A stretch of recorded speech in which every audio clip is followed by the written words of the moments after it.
nickname on the court is Yassin the Assassin. I'm very pleased to be able to present this award to Yassin. He's a true representation of everything this award stands for. This hard-working, articulate young man embodies the characteristics of leadership, reliability, and integrity. Whether Yassin is in the classroom, on the basketball court, or volunteering at events around the school like Mustang Volley, the teachers who have worked with him all commented on Yassin's work ethic and conscientiousness. One teacher said, whenever you needed something extra done, Yassin was there. Another told me that Yassin was always trying to get better, and he always did everything with a smile on his face.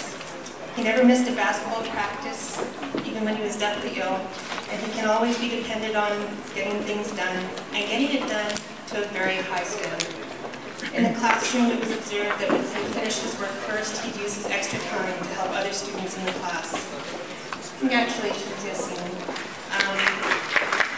You have a gift in that you know your work, you see the potential that you have, but you have the understanding that that's not enough.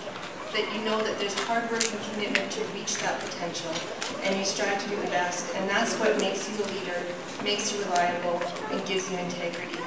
You embody the characteristics of this award, and I wish you all the best in the future.